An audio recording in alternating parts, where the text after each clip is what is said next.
Alright guys, tamang kwentuhan. Bali 5:22 ng hapon, no? Yan na. 5:22 na. At may mga nag-comment, nagtatanong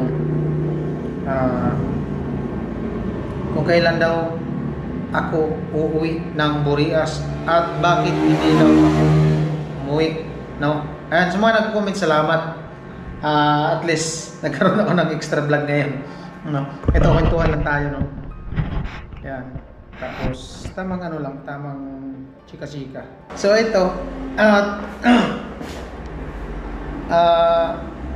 sabi, di ko daw na-miss yung anak ko, yung dalawa. Yung pagka-miss na na talaga yun. Ano na yun eh. Ma-miss mo talaga at ma-miss kahit pa sabihin na sanay ka, ma-miss mo talaga. Pero kailangan nating masanay. Siyempre sa sa part ko bilang nagbo-vlog kung saan-saan, kailangan kong sanayin ang sarili ko at kailangan ko ring sanayin yung sila Maika, yung dalawang bata, kung paano sabihin natin kung paano sila masanay na wala ako, paano sila gumalaw sa araw-araw na wala ako. Pero hindi natin nakakalimutan yung pagpapaalala sa dalawa, sa bata, no? Ganito ganyan na kumbaga pabayaan. Hindi ko sila pinapabayaan, bali lagi po akong nagpapadala sa kanila at kinukumusta ko, nakakausap ko din naman. At para sa kaalaman din ng lahat, may mga nagtatanong din naman ng ganito ganyan. Nung time na umuwi ako nung December, di ba umuwi ako ng December, nung dati pa, naandun siya, yung dalawa, doon talaga sa lugar nila nakatira. At doon nag-aaral din si Maika. Malalayo yun sa amin, siguro mga 30 minutes siguro, depende sa takbo. Tapos nung time na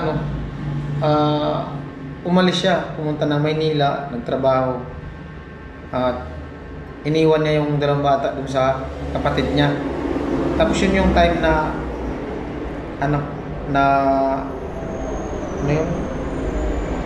umuwi nga ako noong December. Tapos nung pag-uwi ko, kinuha ko yung dalawang bata dun sa bukid, dun sa lugar nila sa kabilang barangay, kung saan dun nga nag-aaral si Maika.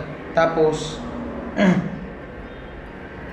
umabot ako nung 1 week yata yun, lagpas 10 days yata, 2 weeks. Nung January na, pagkatapos ng bagong taon, bumalik na ako dito. Tapos nung pagkabalik ko dito, mga ilang araw din, umuwi na din siya. Tapos nagkausap kami through cellphone na yun nga, sabihin natin na totoo, wala na nga kami, no? Para lang sa yung kontak ko sa kanila, ay sa kanya, yung kontak ko sa kanya, para lang sa dalawang bata, sa pagpapadala ko na makumusta ko yung dalawa. At yan nga, makumusta ko yung dalawa, update ko, at magpagpapadala ng pera para sa panggastos ng dalawa, sa kanila, panggastos pag-aaral ni Maika. At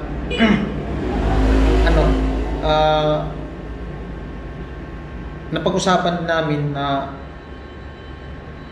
sabi niya total gusto naman din ng dalawang bata doon sa mama niya, wala man din problema sa akin.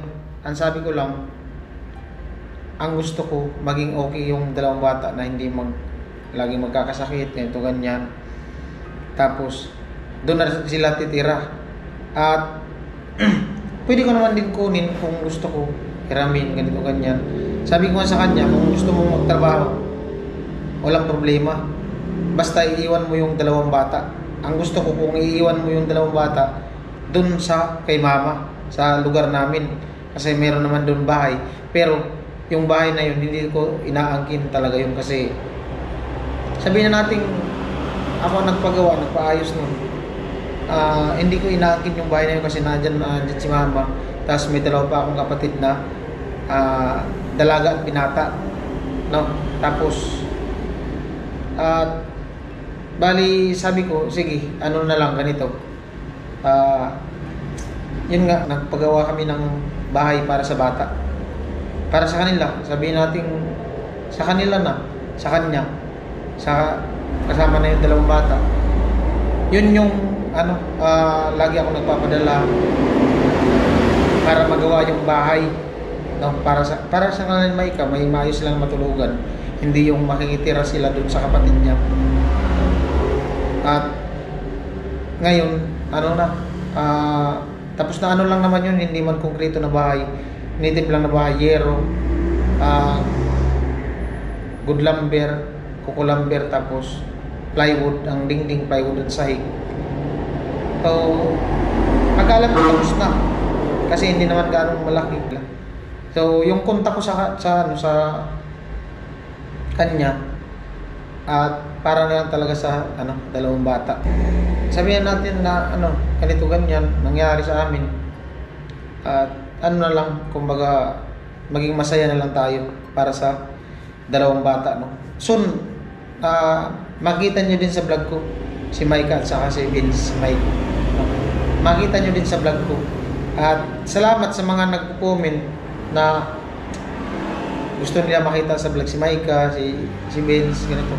Siyempre meron din time na kapag nag-video call ako, di ko man kailangan i-vlog kasi kumbaga para sa privacy din ng dalawang bata, no.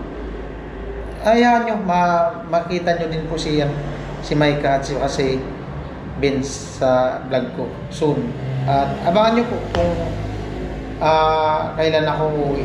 At may time din naman para dyan. Sabihin natin buhay OFW muna tayo. yung iba ilang taon, no. Tayo hindi naman ganun. Kumbaga kailangan lang nating mag-vlog para at least meron tayong may suporta sa kanila sa pag-aaral. At hindi man ganong kasi mag-grade 3 pa lang si Micah ngayong pasukan. Lagi ko siya makakausap. Masaya siya na nakausap ni papa niya ako. Kasi si Vince di naman yung nag-ano sa cellphone. Kasi siyempre medyo pa yung isip niya, bata pa. Pa lang yun, mag 4 years old. Pero si Micah medyo nakakaintindi na. Kaya sabi ko sa kanya, siya na lang yung sa kapatid niya. Kasi marunong din yan si Micah sa kapatid niya. Kahit ganun pa lang yun si Micah, mag grade 3 pa lang, marunong na siyang utusan, marunong na siyang kausapin kasi bibong bata. Proud na proud ako kay Micah. Love you na. Ayan. At ano pa yung sabihin ko? Yun lang. At salamat sa mga nag-comment na ganito ganyan. Yan. Alright. At extra vlog lang to. At para sa update din ng nila Micah. Okay lang po ang dalawang bata. Okay lang sila. At lagi naman akong nagpapadala sa kanila bawat sahod. Tapos kung may natitira sa ko sa budget ko, pinapadala ko pa sa kanila. O minsan nga lang talaga yung sahod, hindi man talaga malaki ang sahod. Siguro kung makapagpa-million views tayo, ayan, swerte tayo, ganun. At saka nagpursige talaga ako mag-vlog kasi gusto ko din talaga magkaroon ng sariling akin talaga, yung karoon ako ng lupa, ng sariling bahay, kahit hindi man siya sabing malaki o konkreto, basta masabi kong sa akin talaga, yung sa akin. Kasi yung time talaga na pinagawa ko yung bahay, hindi ko talaga inaangkin yun. Sabi ko, kasi nandun si mama lalo na ngayon, walang hanap buhay si mama. Minsan nagtitinda siya ng isda, tapos doon nagbabantay sa apo niya, yung anak ng kapatid ko. Minsan yun lang, extra income lang siya. Tapos minsan pinapadalan ko din pag mayroon ding kaya pa sa budget. Siyempre nagbabudget din tayo, lalo na nasa malayo, kailangan nating maggas. Kung gagawa tayo ng vlog, kailangan natin panggastos.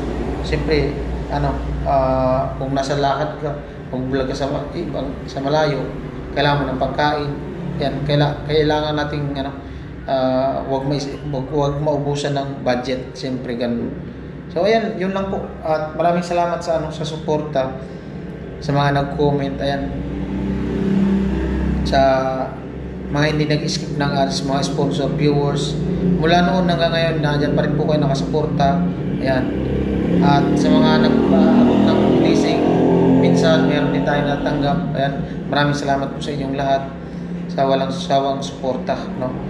Sa mga suporta sa amin sa buong team. Ayan, lalo na sa Babae Project ni Kuya Noli ng Team Pahuay sa amin, no? Ayan, sa mga nagpipray sa amin na mag-iingat sa trabaho araw-araw, maraming salamat po sa inyong lahat. At yun lang po. Bye-bye everyone.